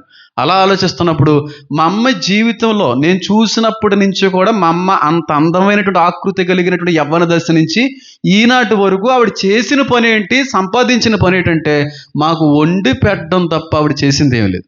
ఆవిడ జీవితం అంతా వండి పెట్టడం, బట్టలు ఉతకడం, మమ్మల్ని పొద్దున్నే లేపడం, బట్టలు వేయించడం, స్నానం అయిన తర్వాత టిఫిన్ హడావుడిగా వండి పెట్టడం, 11 గంటలకో 12 గంటలకో బ్రష్ చేసి కాఫీయో టీయో తాగి అలా ఒక 5 నిమిషాలు వాళ్ళు. ఇదేనా మా అమ్మ చేసిందంటే నిజంగా ఈ 30 సంవత్సరాల నుంచి కూడా నాకు తెలిసి మా అమ్మ చేసింది ఏదన్నా ఉందే నేను గమనిస్తే అదే చేసింది. అంతమించి చేయించలేదు. ఆవిడ లెగడం, మా కోసం కష్టపడడం, ఇంటి యజమాని నాన్నగారి కోసం కష్టపడడం, వండడం తప్ప ఏం చేయలేదు మా అమ్మ. ఇది మా అమ్మగారు ఒకలే కాదు, ఇంచుమించుగా ప్రతి ఇంట్లో ఉన్న ఆడది చేసే పని ఇది. కానీ వాళ్ళని చాలా చులకంగా చూస్తుంటాం ఆడవాళ్ళని. ఏం చేస్తున్నావు, కష్టపడి వెళ్ళి వస్తున్నాను, ఆఫీస్కి వెళ్ళి వస్తున్నాను, వ్యాపారం చేసి వస్తున్నాను, ఇంట్లో ఉండి వంట వండడమే కదా. ఒక రోజు ఉండరా నువ్వు ఇంట్లో? ఒక రోజు నువ్వు ఇంట్లో ఉండి ఉదయం లేవడంతోనే ఇంట్లో వాళ్ళందరికీ కాఫీ పెట్టి, టీ పెట్టి, టిఫిన్ వేసి, ఆ గిన్నెలన్నీ మళ్ళీ వాష్ చేసి, మధ్యాహ్నం 12 అయ్యేటప్పుడు పిల్లలు వచ్చేస్తారో భర్త వచ్చేస్తాడో అనేటువంటి కంగారుతో మళ్ళీ వేడివేడిగా అన్నం వండి ఇవన్నీ చేసి ఆ అమ్మాయి కొంచెం పడుకుందాం అనేటువంటి మళ్ళీ పిల్లలు వచ్చేస్తారో వాళ్ళకి ఏదో ఒకటి వండాలనే ఆలోచనతో మళ్ళీ పైకి లేచి మళ్ళీ ఇల్లు తుడుచుకొని బట్టలు అయ్యి బాబాయ్ చాలా బట్టలు ఉండిపోయినాయి బాబు అని చెప్పి బట్టలు చూస్తే ఇంచుమించుగా 2-3 రోజులు బట్టలు అన్నీ నానబెట్టి నడువు అంతా కూడా నొప్పి పడుతున్నా సరే బ్రష్ కొట్టి వాటిని పులివి ఆరేసి ఒకరోజు చేయరే, ఒకరోజు చేయమను. ఆడదాని కష్టం పగడు కూడా రాకూడదు అంటానమ్మా. చాలా కష్టపడుతుంటుంది ఆడది, నేను చూశాను. ఎంత కష్టపడుతూ ఉంటుంది.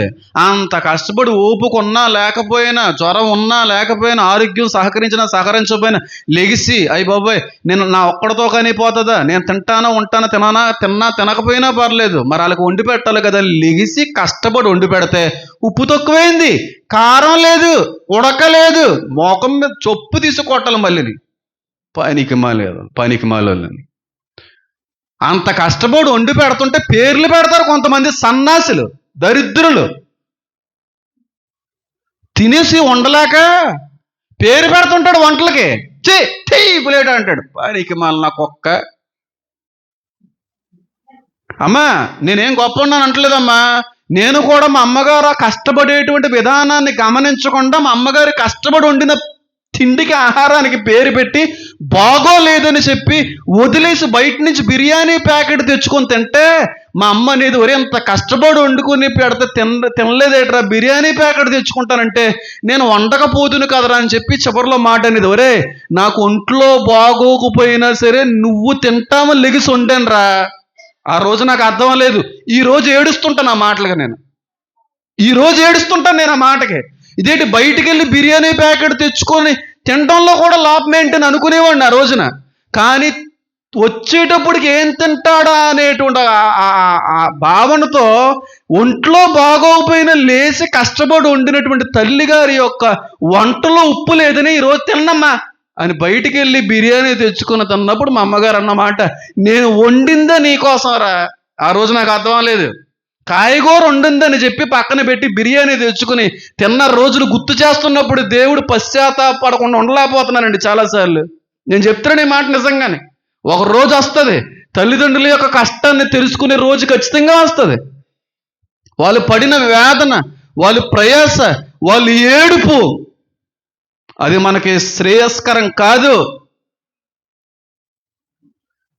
చిన్నదానికి పెద్దదానికి పేరు. అన్నంలో రాయి పడితే ఆవిడ తప్ప అది తీసా, రాయి తీసి తినలేవా ఏంటి? అన్నంలో రాయిలు పడ్డాయి, అన్నంలో రాళ్ళు పడకపోతే వజ్రాలు పడతాయిరా. నువ్వు కష్టపడే కష్టానికి నువ్వు తెచ్చే జీతానికి సిగ్గుమాలనోడా. అమ్మ ఇలాంటి వాళ్ళు నేను చూశాను. నన్ను నేనుగా కూడా ఇలాంటి విషయాల్లో తప్పిపోయిన కుమారుడిగా ఉన్నాను కనుక నేను ప్రేమతో ఈ విషయం చెప్తున్నాను తప్ప వేరే ఉద్దేశంతో కాదమ్మా. తల్లి యొక్క కష్టం ఎవరికి తండ్రికి కూడా రాదమ్మా. అంత కష్టపడుతుంటుందమ్మా తల్లి, అంత కష్టపడుతూ ఉంటుంది. ఒంట్లో బాగున్నా బాగోపోయినా. కష్టపడకపోతే రూపాయి ఎక్కడి నుంచి వస్తుందండి? కష్టపడకపోతే 4 మెతులు ఎలా వస్తాయండి? ఆవిడ తినడానికి కాదు, ఆవిడ తినేది ఏముండదు ఎంతకని మనకు పెట్టడానికి. పైగా తినవలసిన మనం పేర్లు పెడతా ఉంటారు. తల్లినైనను తండ్రినైనను దొక్కపెట్టు వారి యొక్క దీపము. మంచిది కదా, అది మంచిది కదా. చిన్న విషయాల్లో దేవుని కృతజ్ఞతాస్తుతులు చెల్లించకపోతున్నాం. నాకు వయసు వచ్చింది, ఒక మెచ్యూరిటీ వచ్చింది, అయ్యో అనేటువంటి ఒక ఆలోచనలోకి వచ్చిన తర్వాత ఇప్పటికీ నేను దేవుడి దగ్గర క్షమాపణలు అడుగుతుంటాను. మా నాన్నగారి విషయంలో కావచ్చు, మా తల్లిగారి విషయంలో కావచ్చు. మా నాన్నగారిని ఎంత ఏడిపించానో చాలా సందర్భాల్లో. అది నాకు నిజంగానే ప్రయోజనకరమైనది కాదు. వాళ్ళు చెప్తే నాకు అర్థమయ్యేది కాదు. మా నాన్నగారిని బాధ పెట్టి కొనిపించుకున్నాను, కానీ ఏ విషయంలో నేను వర్దలేదండి. ఒక్కోసారి వరి ఎందుకు చెప్తుంటే వినట్లేదురా, మాకంటే మీకు తెలిసేటరా, రేపు రోజు నీకు పిల్లలు పడతారా, అప్పుడు వాళ్ళు కూడా నీకులా చేసినప్పుడు మా బాధ నీకు అర్థమవుతుందిరా అనేటువంటి మాట వాళ్ళు అన్నప్పుడు నాకు అర్థం లేదు. కానీ చిన్నుగడు ఇప్పుడు నాతో అలా వ్యవహరించలేదు. కానీ ఒకవేళ అలాంటి పరిస్థితి వస్తే నేనంత ఇబ్బంది పడిపోతున్నా మాత్రం ఒక్కోసారి అనిపిస్తూ ఉంటుంది. దేవుడు కృపను బట్టి నాకు ఎంతో కొంత విధేయత చూపించే కుమారుణ్ణి ఇచ్చాడు. ఇలా ఉండాలనే కోరుకుంటున్నాను. అందుకే ఏ విషయంలో కూడా వాడిని అడ్డగించను. ఏ విషయంలో కూడా వాడికి షరతులు పరిమితులు పెట్టం. నువ్వు ఎలా బతకాలనుకుంటే అలా బతుకు బాబు, కానీ ఎప్పుడైనా ఇది వద్దు అంటే మాత్రం మానే. అప్పటి వరకు నేను ఏ విషయంలో నేను ఆపను. నేను వద్దు అన్నది నీకు ఎంత గుండు లోతుల్లో ఉన్న ఇష్టమైన అక్కడితో మానేయాలి. అప్పటి వరకు నేను ఏమన్నా ఈ రోజు వరకు అలాంటి పని ఏం చేయలేదాడు. ఎప్పుడు ఆపను. ఎందుకంటే జ్ఞాన వివేకాలు అనేటువంటివి వయసు పెరిగే కొలది వస్తాయి. మంచి చెడు అనేది ఎవరో చెప్పక్కర్లేదు. ఎప్పుడు అడ్డు చేయను. కానీ ఎప్పుడైనా నేను కాదు వద్దంటే మాత్రం ఆగిపోను. నువ్వు ఓకేనా? Okay daddy. అలాగే నాడు చిన్నప్పుడు ఇచ్చాడు ఆ మాట నాకు. వాడు ఈ రోజుకి ఆడు చాలా ఆశపెట్టేసుకుంటాడు కొన్నిటి మీద. ఖచ్చితంగా డాడీ ఒప్పుకుంటాడు ఈ విషయానికి. వద్దు చిన్న అర్థం చేసుకో, సరే డాడీ అలాగే అంటాడు. ఏమీ అంటావు ఫీల్ అవ్వడాలో, అన్నం తినడం మానేడాలు, అమ్మల మీద తిరగబడ్డాలు ఏవి చేయడాడు. డాడీ ఏదంటే అదేనమ్మా, డాడీ ఏదంటే అదే. చిన్నోడాడు 10th చదువుతున్నాడు. నాలాంటి దరిద్రుడికి ఇలాంటి మంచి కొడుకునిచ్చేవేటి ప్రభు అని ఏడుస్తుంటాను కొన్నిసార్లు. ఎంత దౌర్భాగ్యుడికి అంత ముత్తిల్లాంటి కొడుకునిచ్చేవేటి ప్రభు. మా తల్లిదండ్రులు బాధ పెట్టినటువంటి ఆ కారణాలను బట్టి ఖచ్చితంగా నేను అనుభవిస్తాను నేను అనుకునేవాడిని ఇలా చేసేవేటి ప్రభు అని చెప్పి దేవుడికి థ్యాంక్స్ చెప్తూ ఉంటాను. చిన్న విషయంలోని పెద్ద విషయంలోని చెప్పగలుగుతున్నావు. ఈ రోజున ఆడపిల్ల పుడతాయి బెంగ, ఇంకో ఎన్ని రకాలుగా దేవుణ్ణి ప్రశ్నించే వ్యక్తులుగా ఉన్నారు. ఒకసారి ఆలోచించేయండి. కాబట్టి ఎవరికి పేరు పెట్టకండి అమ్మా. వీళ్ళు వంట వండారా, అది నీకు బాగోపోయినా సరే, బాగా గుర్తుపెట్టుకుని నేను చూశాను కాబట్టి చెప్తున్నాను. అది నీకు నచ్చకపోయినా సరే, అమ్మా సూపర్ ఉందమ్మా, థ్యాంక్స్ అమ్మా అని అన్నావు అనుకో, ఆవిడకు 10 సంవత్సరాలు ఆయుష్ పోసినోడు అవుతారా? నువ్వు అడగకుండా ఇంకా బాగా ఉండేస్తుంటుంది మీ అమ్మ. ఇంకా నువ్వు అడగక్కర్లేదు. నువ్వు థ్యాంక్స్ చెప్పు చూడు, మీ ఆవిడకో మీ అమ్మగారికో. నీకు నచ్చకపోయినా అమ్మ సూపర్ ఉందమ్మా, బాగోపోయినా సూపర్ ఉందని చెప్పు. నువ్వు అడగకపోయినా సాయంత్రం వచ్చినట్టు బిర్యానీ రెడీ అయిపోద్ది. నువ్వు అడగకపోయినా సేమియా ఉండద్దు. నువ్వు అడగకపోయినా వేడివేడిగా ఆ జిల్లేడి పాలు కాఫీ అన్నీ మామూలుగా ఉండదు. బాదం పాలతో కాఫీ ఏదో అనుకోండి. థ్యాంక్స్, చిన్న థ్యాంక్స్ అమ్మ, అది ఎంత ఆనందం తెలుసా. నిజంగా మా నాన్నగారిని ఒకసారి అడిగినది ఈ విషయంలోనే. ఏదో అడిగిన వెంటనే తీసుకుని వచ్చినప్పుడు థ్యాంక్స్ చెప్తే ఆయన ఆనందంతో కన్నీళ్ళు పెట్టుకున్నాడు. ఆయన అంటే థ్యాంక్స్ అనేటువంటిది చెప్పడం బట్టి అవతల వ్యక్తికి చాలా ఆనందం కలిగించే విషయం అది. నిజంగా చెప్తున్నాను. నేను ఎప్పుడన్నా చిన్నగడి కొన్నప్పుడు థ్యాంక్స్ డాడీ అంటాడు. కొన్నది చిన్నదే, అది పెద్ద ఖరీదేం కాదు. ఆ థ్యాంక్స్ నాకు మరింత ఆనందాన్ని కలిగిస్తుంది. నా కొడుకు ఇంకా బాగా చూడాలి, ఇంకా బాగా బోల్డ్ అని పెట్టాలి, బోల్డ్ అని కొనాలి. మాటల్లో వచ్చాడు. రాకపోతే టైంకి రాకపోతే మరి తప్పట్లేదు. మరి ఈ క్లాస్ 10th క్లాస్ అంటేనే అలాంటి పరిస్థితి. నీకోసం చెప్తున్నాను రా.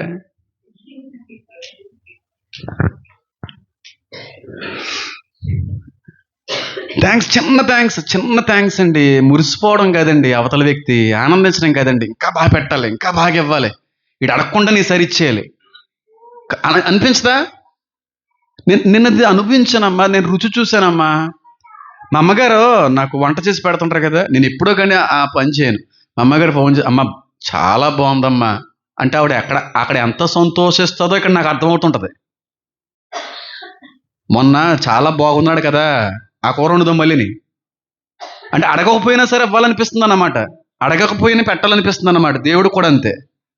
నువ్వు ప్రతి విషయంలో ఆయనకి థ్యాంక్స్ చెప్పడం కానీ మొదలుపెట్టావా, ఆయన మురిసిపోయి మొక్కలైపోయి వీడికి ఏం కావాలి అన్ని ఇచ్చేయాలరా.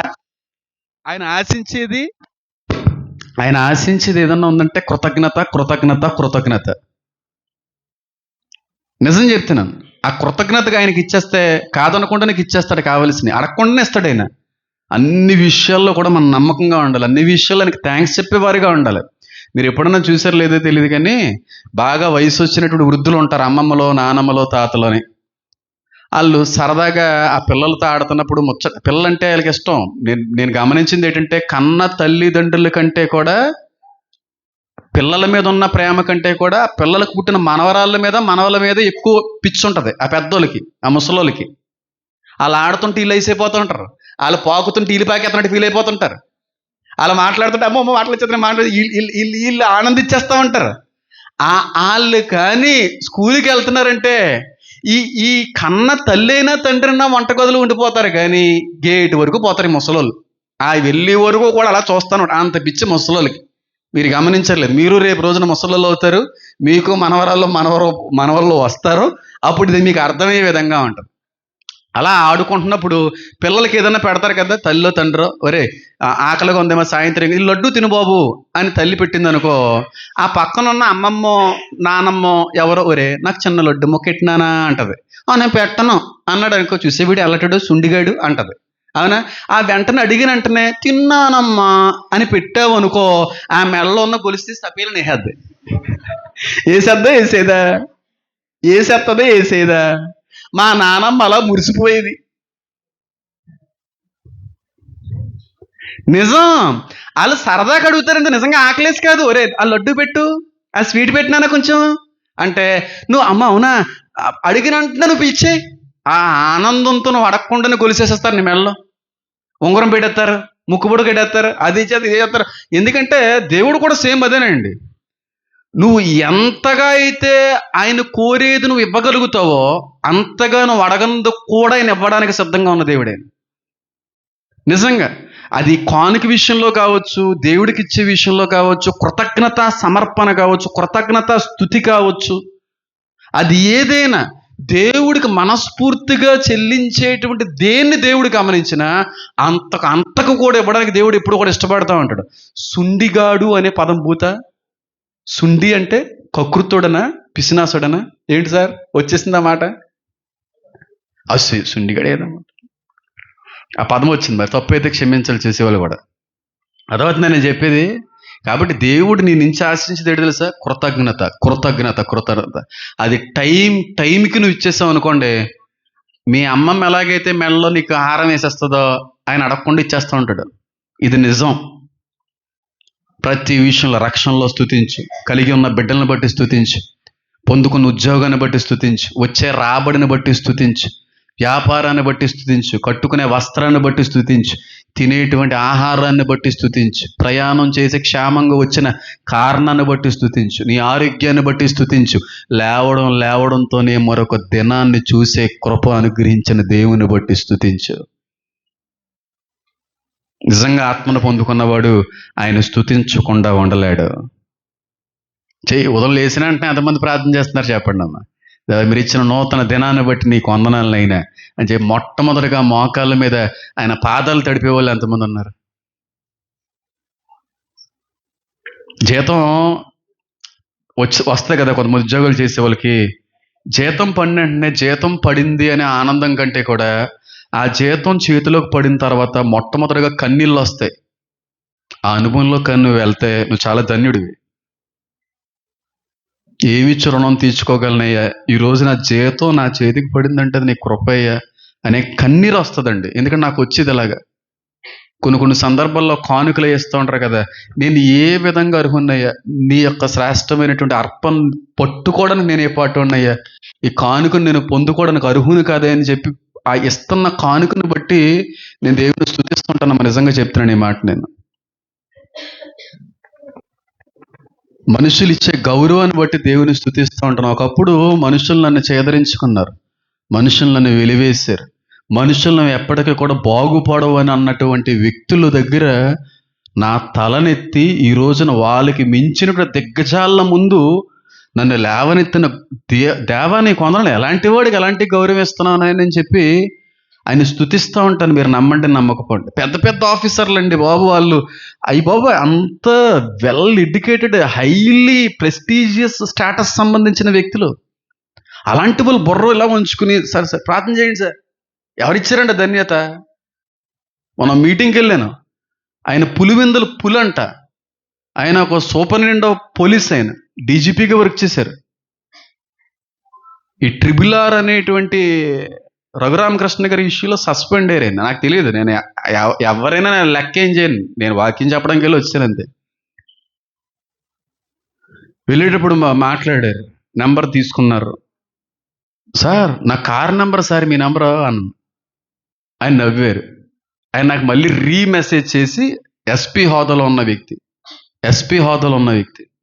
థ్యాంక్ యూ సో మచ్ అండి. ఎవరిచ్చారు ఆ గౌరవం? ఎవరిచ్చారు ఆ స్థాయి? ఎవరిచ్చారు ఆ స్థాయి? ఎవరిచ్చారు? పేర్లు చెప్తే కొంతమంది ఆ, నాకు అది కరెక్ట్ కాదనిపిస్తుంది, కానీ అంత గౌరవం ఎవరేస్తున్నారండి. దేవుడికి థ్యాంక్స్ చెప్తుంటాను ఆ గౌరవాన్ని బట్టి. ఒకప్పుడు వెలివేయబడిన వ్యక్తిని ఈరోజు సమాజంలో పేరు ప్రఖ్యాతలు సంపాదించిన వ్యక్తులు ఎదుట నాకు కనపరిచిన దేవా నీకు వందనాలయ్యా. నేనే ఎందుకు నీకు కావాల్సి వచ్చింది, నన్నే ఎందుకు ఇలా ఇష్టపడ్డావు, నన్నే ఎందుకు ప్రేమించావు, ఏమిచ్చి నేను రుణం తీర్చుకోగలను ప్రభు అని ఏడుస్తూ చాలా సందర్భాల్లో నేను థ్యాంక్స్ చెప్తుంటాను. కానుకిస్తూ ఉంటారు మీటింగ్స్కి వెళ్ళినప్పుడు. వచ్చిన వెంటనే ప్రార్థన రావడంతో ప్రార్థన చేసుకుంటాను. ఆ కానుక ప్రార్థన చేస్తుంటాను. ఆ కానుక ప్రార్థన చేస్తున్న ప్రభు ఇంత శ్రేష్టమైనటువంటి కానుకను నా చేతుల్లో పెట్టడానికి నా దగ్గర ఏం అర్హత ఉంది, అది పొందుకోవడానికి అర్హత లేని వ్యక్తికి అర్హత ఇచ్చిన దేవాని కొందనయ్యా. చిన్న విషయంలో కష్టపడలేదా? అంత దూరం కష్టపడి వెళ్ళాను, అంత రిస్క్ చేశాను, ప్రయాణం చేశాను, గొంతు చించుకొని గొంతు ఆరిపోయేంత వరకు అరిసి వచ్చాను వాక్యం చెప్పడానికి. చాలా విషయాల్లో కొన్నిట్లో అయితే సాక్రిఫైస్ చేశాను. నేను పడ్డా కష్టం అని అనలేదు, కేవలం నువ్వే. చిన్న విషయంలో కూడా బ్రష్ కోసమే ప్రార్థన చేస్తానంటే అర్థం చేసుకోండి. అలాంటి అనుభవంలోకి వెళ్ళండి మీరు. దేవుడు ఎంతగా దీవిస్తాడో తెలుసా, మనల్ని ఎంతగా హెచ్చిస్తాడో తెలుసా. అంటే హేమన్ బాబు గారు చెప్పారు కనుక కాదు, అని మనకు కలగాలి. అది మనకు కలగాలి. ఆ కృతజ్ఞతా భావం అనేటువంటిది మనంతట మనకు కలగాలి. నేను చెప్తే కాదు, నన్ను కాపీ కొట్టకండి. ఎప్పటికీ ఎదుగు బొదుగు ఉండదు, అలాగే ఉండిపోతారు మీరు. ప్రార్థనలు కాపీ కొట్టినట్టు, పదాలు కాపీ కొట్టినట్టు. మనంతట మనకు కలిగినప్పుడు వాటిలో మనం వర్ధిల్లుతాం, అంతకంతకు హెచ్చించబడతాం. ఒకళ్ళు కాపీ కొట్టి దాన్ని మనం ఇక్కడ పేస్ట్ చేసామంటే చేస్తాం, అలాగ ఉంటాం, మనం ఎదగం. ఇది నిజం.